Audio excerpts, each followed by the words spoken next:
Salam, perkenalkan nama saya John Mitra Syarihi. Saya dari Provinsi Maluku Utara, Kabupaten Halmahera Utara, Kecamatan Kau Barat, tepatnya di Desa Kai. Saya akan bercerita sedikit tentang bagaimana kehidupan saya sehingga saya bisa tiba di Jakarta. Awal mula pasca dari lulus SMA, saya coba berdiskusi dengan bapak saya. Bapak saya mengatakan bahwa kamu harus menjadi seorang guru agar bisa menggantikan posisi bapak ke depan. Durasi waktu kurang lebih 1 jam sampai 2 jam. Pada saat itu saya diberikan 2 pilihan untuk masuk ke universitas, antara Universitas Hasanuddin di Makassar atau Universitas Heina Motemo yang ada di Tobelo. Karena pada saat itu kakak saya juga sementara tes tentara, disitulah saya memutuskan untuk kuliah di Tobelo agar bisa memanage ekonomi dalam keluarga. Nah, pada saat di situ saya menerima brosur yang kemudian dibagikan oleh teman-teman senior-senior saya di kampus. Pada saat itu sosialisasi lewat sekolah-sekolah, bahkan lewat gereja. Dan pada saat tepat hari Minggu itu ada yang kemudian dibagikan brosur yang di situ lengkap apa aja persyaratan dan sebagainya. Tidak berbanyakan waktu, saya dengan bapak saya kembali diskusi mengenai persyaratan serta uang pembangunan serta uang kuliah dan lain-lain sebagainya. Tepat kurang lebih 1 minggu sampai 2 minggu kami masih terus bertukar pikiran apakah ini sudah pasti atau belum. Di selain waktu, bapak saya langsung mengambil keputusan yang tepat bahwa kamu harus tetap kuliah ambil guru. Nah, dalam perjalanan waktu pendaftaran saya dari kecamatan menuju Kabupaten Halmahera Utara untuk mendaftarkan diri ke kampus, tiba-tiba om saya yang mengantar saya ke kampus, di tengah jalan ban motornya bocor. Oleh karena itu, tempat disitulah saya naik angkutan umum. Setelah angkutan umum, saya lihat ada seorang pengacara yang berada dalam angkutan umum. Dia berinteraksi dengan saya dan bertanya, "Kamu mau kemana, Dek?" Jawab saya mau ke kampus untuk mendaftarkan diri di universitas. Terus kami saling berinteraksi di situ, jawabnya dia lagi, tanya dia kepada saya, "Kamu mau ambil program studi apa?" Saya bilang, "Saya mau ambil program studi guru agar saya bisa menggantikan bapak saya ketika bapak saya sudah pensiun." Nah, disitulah dia suruh saya berpikir kembali lagi ketika dia bilang bahwa kenapa kamu tidak masuk hukum aja supaya kamu bisa lebih lagi luas dan kemudian tidak terpaku pada satu profesi, kata bapak pengacara itu kepada saya. Disitulah saya mulai, dia ajak saya untuk berpikir, dan kemudian bagi saya bahwa langkah yang kemudian saya ambil adalah keputusan saya sendiri karena itu yang akan saya jalani ke depan. Sampai di kampus, saya mengambil program studi, yaitu program studi hukum, yang kemudian tanpa pengetahuan bapak saya. Bapak saya tahu di kampung bahwa saya datang ke Tobelo kuliah untuk mengambil jurusan PGSD untuk menggantikan bapak saya ke depan.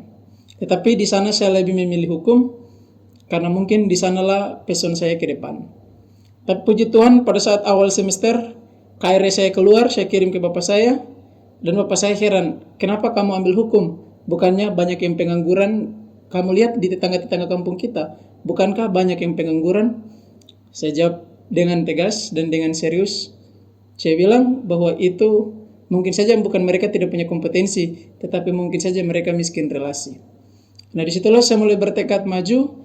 Mulai dari semester 2, semester 3, saya aktif untuk mengkritik pembangunan yang ada di desa kami, baik itu secara perorangan maupun secara kelompok. Bergulirnya waktu mulai dari semester 1, semester 2, semester 3-nya saya ikut tes tentara karena waktu itu 2018 puji Tuhan kakak saya udah lulus tentara. Saya masuk lulus ujian tes tentara lagi, saya ingin menjadi seperti kakak saya. Tetapi Tuhan berkata lain, saya harus balik ke Tobelo untuk melanjutkan studi saya.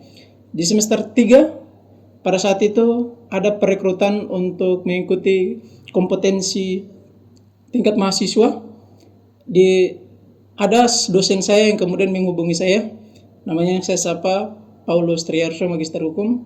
Beliau yang mengajak saya bilang bahwa kamu dengan Cindy untuk mewakili kampus untuk ikut Festival Pemuda di Semarang.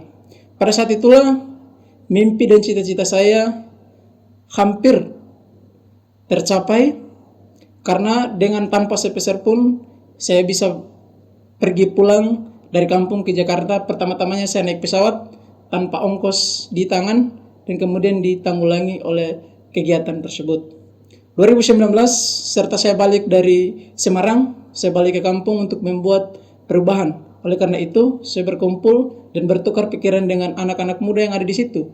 Bagaimana kalau kita menjadikan wadah untuk bagaimana bergerak membangun menuju desa yang kemudian perubahannya terlihat seperti desa-desa lain. Oleh karena itu, di situ saya membentuk satu organisasi yang namanya PPMD, yaitu Pemuda Peduli Membangun Desa, guna untuk menjawab tantangan zaman dan kemudian memutus mata rantai kebiasaan-kebiasaan pemuda-pemudi yang hidup di situ untuk lebih lagi menjadi pemuda yang produktif, pemuda yang efektif untuk membangun desa yang lebih harmoni.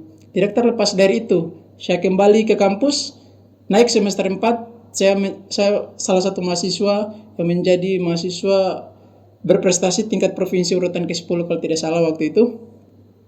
Dan kemudian bergulirnya waktu, sebelum saya naik ke semester 5, saya mencalonkan diri menjadi presiden mahasiswa kampus atau yang disebut dengan senat universitas.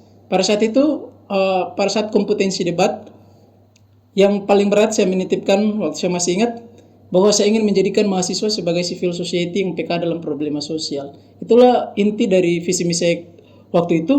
Dan puji Tuhan, saya belum diperkenankan Tuhan untuk menjadi pemimpin nomor 1 di kampus, tetapi diizinkan Tuhan untuk menjadi pemimpin nomor 2 di kampus. Pada saat itulah saya menjadi wakil presiden mahasiswa di kampus atau disebut dengan wakil senat di kampus.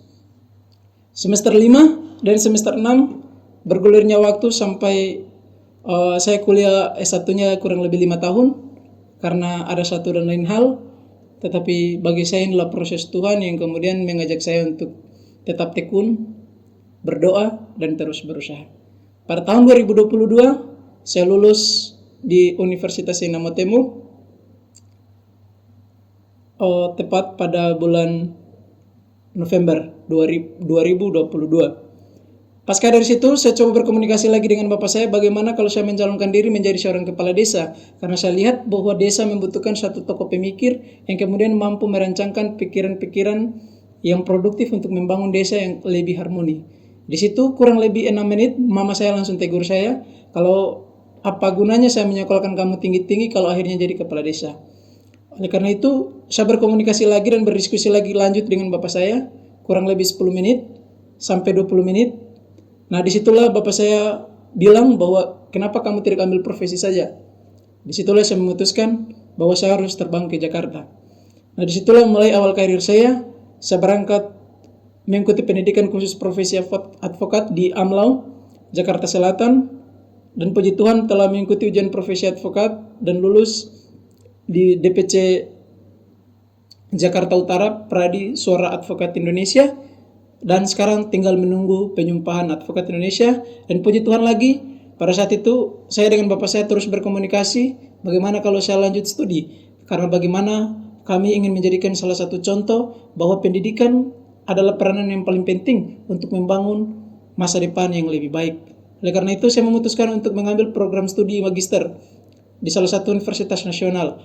Oleh karena itu, dan saya mengikuti tes seleksi dan puji Tuhan saya sudah lulus menjadi Universitas Nasional, menjadi mahasiswa pasca sarjana hukum di Universitas Nasional. Saya yakin dan percaya bukan kuat dan mampu saya, tetapi Tuhan yang memampukan saya hingga saat ini. Halo sobat, saya bertitip pesan kepada kalian bahwa tetap berusaha, bangkit dan terus bergerak maju. Sebab hikmat Tuhan bekerja kepada setiap orang yang percaya dan mau berusaha. Dari hari lepas hari, Tuhan memberkati.